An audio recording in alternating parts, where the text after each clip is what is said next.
inexpensive iPhone SE 2020 will be available in early May.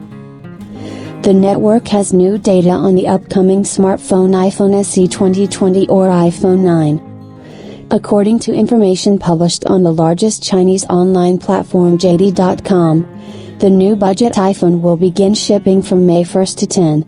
This information also confirms the rumors regarding the official premiere of the novelty, which is due to take place on April 15th. So, between the release date and the start of supply only 2 weeks.